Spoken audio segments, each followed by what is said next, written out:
அன்பார்ந்த தோழர்களே, என் உயிரின் உயிரான விடுதலை சிறுத்தைகளே, அனைவருக்கும் வணக்கம்.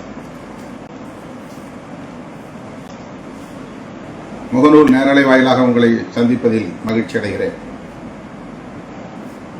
ஜூன் 14ஆம் தேதி நம்முடைய மதசார்பின்மை காப்போம் பேரணி நடைபெற உள்ளது. 31ஆம் தேதி மே மாதம் நடைபெறுவதாக அறிவிக்கப்பட்டிருந்த இப்பேரணியை தவிர்க்க முடியாத காரணங்களால் ஜூன் 14ஆம் தேதி தள்ளி வைத்திருக்கிறோம். அன்றைக்கு சேக்குவேராவின் பிறந்த நாள். ஒரு புரட்சியாளனின் பிறந்த நாளில் இந்த பேரணி நடைபெறுவது சால பொருத்தமானது. சாதி, மதம், மொழி, இனம், தேசம் என்கிற வரம்புகளை கடந்து மாந்தநேயத்திற்காக தன்னை மாய்த்து கொண்ட ஒரு மகத்தான புரட்சியாளர் சேக்குவேரா.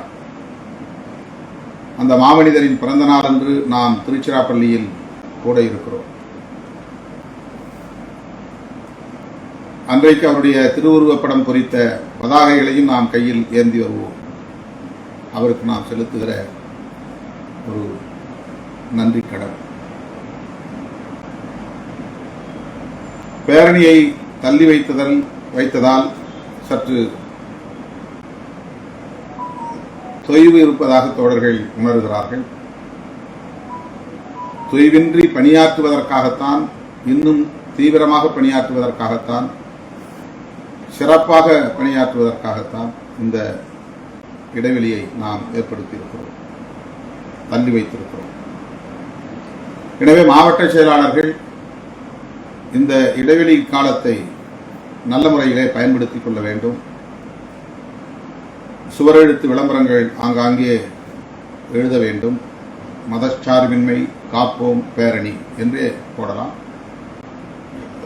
நேரடியாக மதச்சார்பின்மை காப்போம் பேரணி, தேசம் காப்போம் பேரணி என்பதைப் போல மதச்சார்பின்மை காப்போம் பேரணி.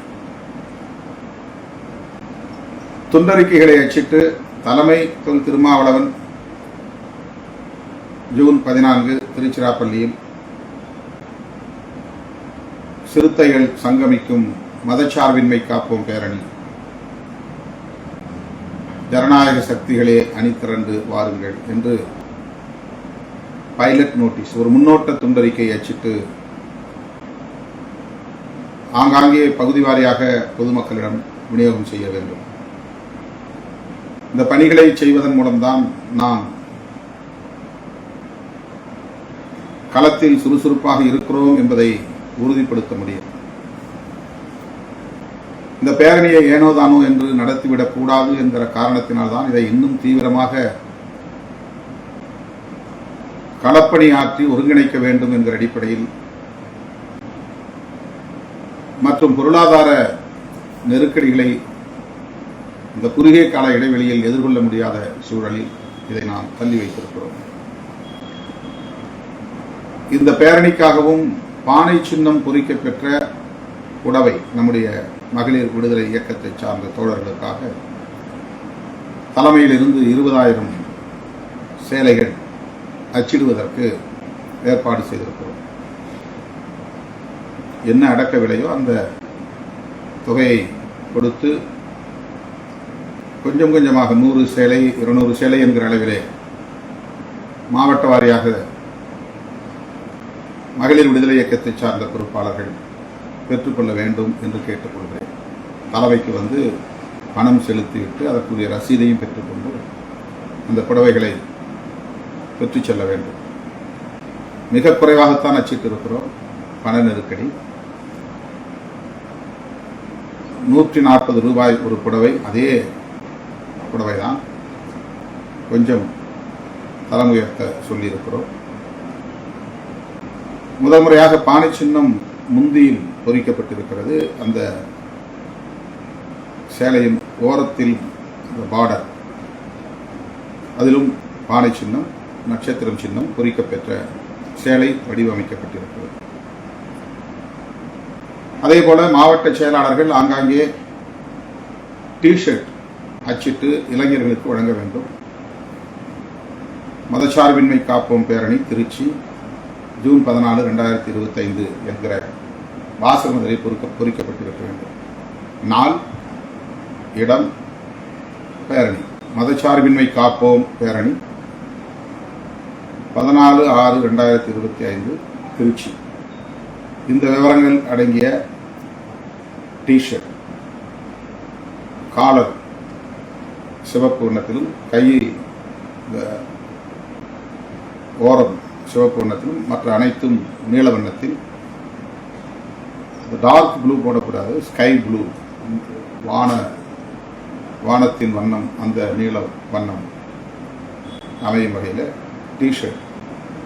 ஒவ்வொரு மாவட்ட செயலாளரும் குறைந்தது 100 டிஷர்ட் அச்சிட்டு இளைஞர்களுக்கு கொடுத்து அவர்களை அழைத்து வர வேண்டும். ஆகவே மாவட்ட செயலாளர்கள் மற்ற இதர பொறுப்பாளர்கள், முன்னணி பொறுப்பாளர்கள் அவரவர் பொறுப்பிலே இதையெல்லாம் முன்னின்று செய்ய வேண்டும்.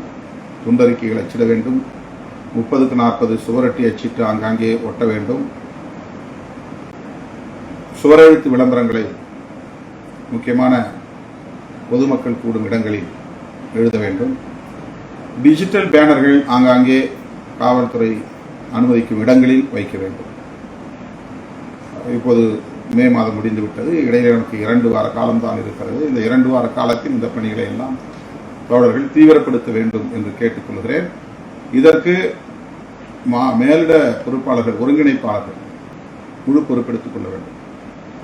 இங்கே உட்காந்துட்டு ஃபோனில் மட்டும் பேசிக்க கூடாது. போயிட்டு வந்துட்டோம், ஒரு முறை தான் போனோம், அது அவங்களுக்கு இன்ஸ்ட்ரக்ஷன் கொடுத்துட்டு வந்துட்டோம் அப்படின்னு நினைக்கூடாது. உங்களுக்கு ஒதுக்கப்பட்ட பகுதியில் போய் உட்கார்ந்து வண்டிகள் எவ்வளவு வண்டிகள், அந்த வண்டிகளை முன்பதிவு செய்வதற்கு என்ன வழிகாட்டுதல், அந்த முன்பதிவு செய்வதற்கு என்ன தேவைப்படுகிறது, அதற்கு பொருளாதார ரீதியாக அவர்களுக்கு ஏதாவது ஒத்துழைப்பது அல்லது வழிகாட்டுவது போன்ற பணிகளை ஒருங்கிணைப்பாளர்கள் மேற்கொள்ள வேண்டும். தலைமையின் மூலம் நியமிக்கப்பட்டிருக்கிற ஒருங்கிணைப்பாளர்கள் இந்த பொறுப்புகளை ஏற்றுக்கொண்டு களத்தில் நின்று பணியாற்ற வேண்டும்.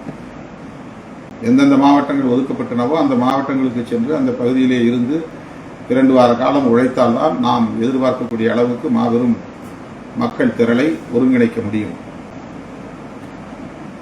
தேர்தல் நேரம் நெருங்குவதால் இதையெல்லாம் ஒரு ஆய்வுக்கு உட்படுத்துவார்கள், மதிப்பீட்டுக்கு எடுத்துக் கொள்வார்கள்.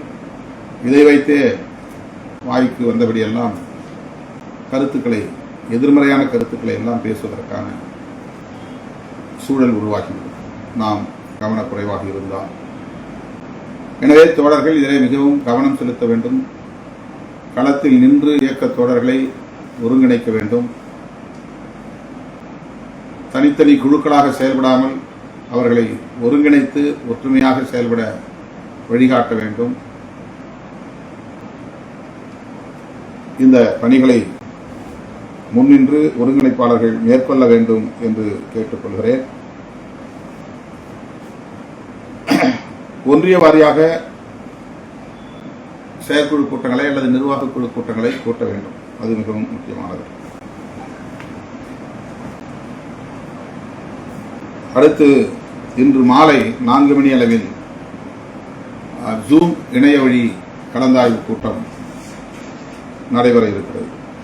இந்த கூட்டத்தில் ஒருங்கிணைப்பாளர்களும் மாவட்ட செயலாளர்களும் கட்டாயம் இணைய வேண்டும். இது குறித்து உங்களுடைய சந்தேகங்கள் இருந்தால் அதை இணைய வழியில் எழுப்பலாம். அதற்கு நான் உரிய விளக்கம் தருவதற்கு ஆயத்தமாக இருக்கிறேன். ஆகவே இன்று மாலை 4 மணி அளவில் ஜூம் இணைய வழி கலந்தாய்வு கூட்டம் நடைபெற இருக்கிறது. அதில் ஒருங்கிணைப்பாளர்களும் மாவட்ட நிர்வாகிகளும் தவறாமல் பங்கேற்க வேண்டும் என்று கேட்டுக்கொள்கிறேன். இதுவரை ஆற்றிய பணிகள் குறித்தும் அதிலே மாவட்ட செயலாளர்களும் ஒருங்கிணைப்பாளர்களும் என்னோடு பகிர்ந்து கொள்ள வேண்டும் என்றும் கேட்டுக்கொள்கிறேன். பெண்களுக்கான சீருடை தொடர்பாக நேரடியாக வங்கிக் கணக்கிலே பணம் செலுத்திவிட்டு அந்த ரசீதை காட்டி சேலைகளை தலைமையகத்திலே வாங்கிக் கொள்ளலாம். அல்லது திருப்பூரில் இருந்து நேரடியாக உங்கள் முகவரியை தந்தால் நேரடியாக உங்களுக்கு அனுப்பி வைப்போம்.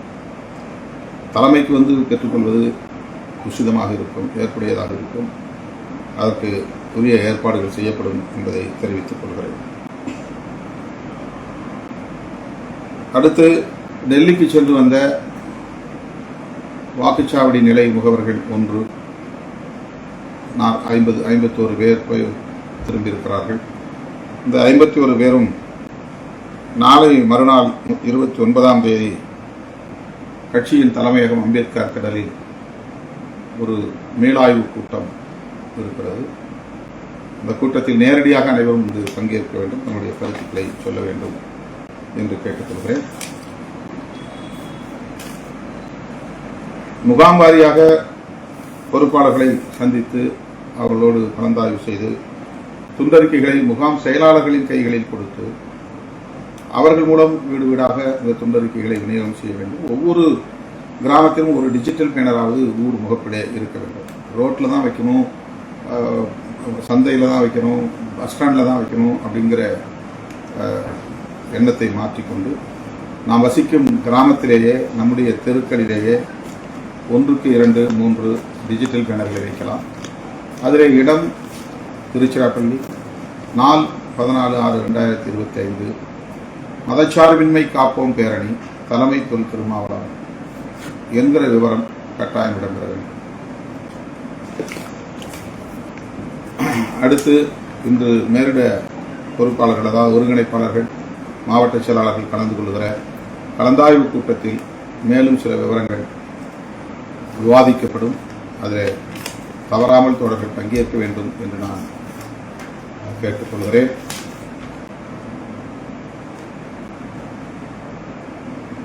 மாவட்ட நிர்வாகத்தில்